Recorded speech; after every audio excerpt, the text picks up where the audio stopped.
what month are they fighting? Bones and late November. Yeah, late November. Stipe. Yeah. I mean, I know. Obviously, I know who I'm betting on. I think we all know who we're betting on. Do you think that fight surprises anyone? Do you think it surprises me? Because obviously I'm going John. Potentially. I mean, Stipe's a decent enough grappler. But it's John Jones. He's the best ever. He's the best ever. And Stipe coming off a loss. Is it a loss or 2 losses? I'm not sure. But coming off a loss, I think 3 years out now. It's been so long since he's fought. He's 41, I think 42 about to be. You got to go with Jones. Smart money says Jones. Because while Stipe's a good grappler, John Jones is a phenomenal grappler. John Jones is good at everything. His boxing leaves a little to be desired. Yeah, a little. We're very nitpicky when we're talking about what John can't do, because he is the best regardless. He's the GOAT, bro. He's the GOAT. And you saw him, he was like, I survived USADA. I was on Twitter the other day. I was like, dog, you can't take it from him now. But yeah, dude, John will probably beat Stipe. He'll get clipped if it happens the other way, and then probably retire. Yeah, I think it's it for him too. Because if Francis was still in the UFC, that's the fucking mega fight. But of course, we don't get that. Of course. If not for that, there's really nothing. How do you think that fight would go? I still feel like John Jones would beat that. John beats Francis, in my opinion. Yeah. He beats Francis. Because what Francis does very well, John has the best counter for, and it's grappling, man. Yeah. And Stipe's grappling saved him in the first Francis fight. But again, there's levels to this shit. And John is levels on everyone. And he's fast, even at that weight. He put the weight on right, took a couple of years off. That guy's incredible, man. People going into that fight, you're talking about Cyril Gane, right? And John. Yeah. Oh, my God. Like, Cyril, he's the best striker John will ever see and has ever seen. 30 seconds in, he takes him down. Arm in, guillotine, done. John was like, yo, and this is how sinister John Jones can be, man. And this is what makes him a bad motherfucker. He's like, yo, I heard his neck pop a couple times. I thought I'd give him a chiropractic adjustment. I was like, oh. Yeah, the real question is, who wins in a street fight? John Jones. Don't do this to John me, bro. Jones or Bradley Martin in a street fight? Martin. I mean, bro, that's a no-brainer, obviously. Dude, how much does John Jones weigh? Now? Yeah. He's like 238, 240. Yeah, I got like 30 pounds on him. Dog, he would pick you up on one leg. And how Joe Rogan said that you could hit someone with the earth? Yeah. That is what he would do to you. Yeah. He would hit you with the earth, dog. Bro, that's... Dude. Hey, dude, you've done a great job with that, by the way. I appreciate it. That's phenomenal, dude. Yeah, I loved how it permeated like the whole industry, and like random interviewers were asking random people. About you. So crazy. Fantastic. I loved the best answer though was when you had Cheeto in here. It was phenomenal. Yeah. He's like, I would open you up and play with your guts. Yeah, and he's like that though. That's the difference. I really enjoyed interviewing that guy. I did not know that he was like that. Fantastic. Not necessarily his answer, but everything about the way he was talking about the way his work ethic, the way he eats, how he treats his body. Everything was crazy. Fantastic guy. What do you think's going to happen if because I think that fight, I don't know if it's slated. In fact, I don't believe it is guaranteed or slated.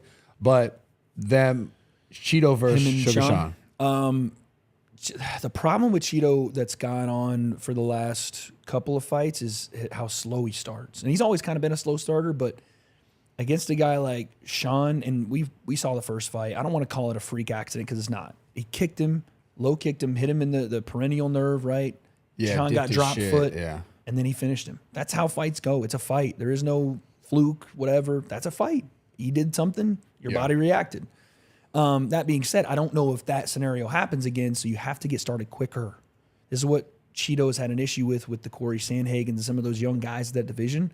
He's just not a quick starter, and he gets behind on these cards in a 5-rounder. When you say behind, do you mean behind? Just like behind guys on are points? winning rounds. Winning rounds, and it's not necessarily that he's rocked or getting beat up. He's a tough motherfucker. You talk to him. Yeah. That guy's game. He's going to be there. Great jiu-jitsu, great grappling as well. He's going to be there.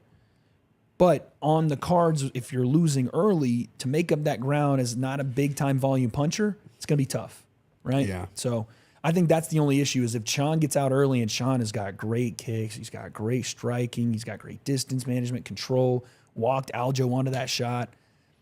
If Sean gets started early, it's going to be tough to come back from.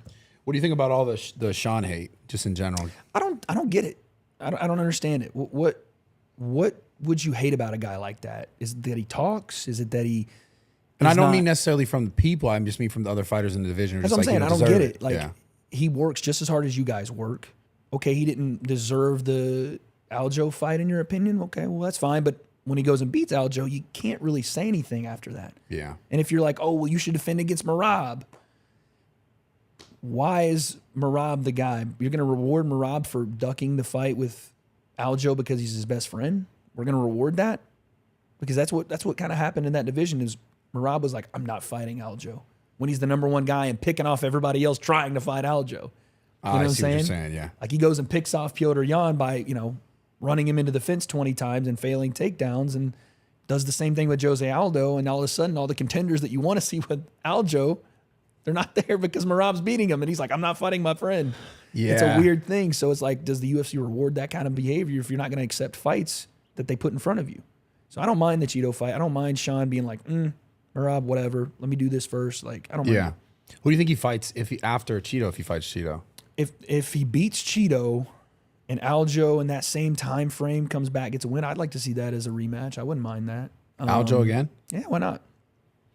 Yeah, because Or when I Merab. interviewed Aljo was like certain. He's like, he was trying to put on a show, so he overstepped. That in his defense, that may have been the case, but it doesn't necessarily mean, well, I just get my rematch. You know what I'm No, saying? of course not. Of course not. But yeah. Aljo going into that fight, I picked Aljo. I was like, bro, because you pick percentages. You're like, everything says Aljo should be able to grapple Sean, and Sean shouldn't be able to get off his back if he gets to him. And even the way that Aljo enters, he didn't usually do that, right? Where he has a long jab and then just loops an overhand. Here's my chin. And Sean, cool, hold that one. Yeah. You know what I'm saying? So at that moment, it was like, it's like we talk about with even the comparison with Conor McGregor. Like you said, there's some things where you just have that manifestation of what is going to happen. And even Sean was like, I had a bad camp, but I just knew, you know what I'm saying? I knew I could walk him onto one. That's what happened. Fuck, I want to see Sean at full health too, man. That's what I'm saying. That's another thing that's so tough about MMA is like you're getting these championship fights where guys go through grueling camps. Bro, they're fucking injured. And they're Motherfuckers just, are injured. Oh, I got a broken arm. It's like, what? You're in there just moving around like, oh, dude, my toe was fucked up. Like, Well, that's why I love the fucking UFC though, man. Yeah. Because it's so like there's Dogs. Yeah, there's just Dogs. so much that goes into that, and just like the preparation, everything, man. Yeah. So much respect for those guys. I mean, When like you- in the when you- street though, I'd fuck I was them going to all say, up, when but, you like, getting in and fighting, you know what bro? I'm saying? Dude, What's the deal? I would love I know to. everyone asks you, but I genuinely want to know, what are you going to fight? Dude, I wanted to fight fucking Logan in MMA, man, because he ran his mouth about me on that pod. That's crazy. Y'all, I don't know the story. Y'all were boys at some point.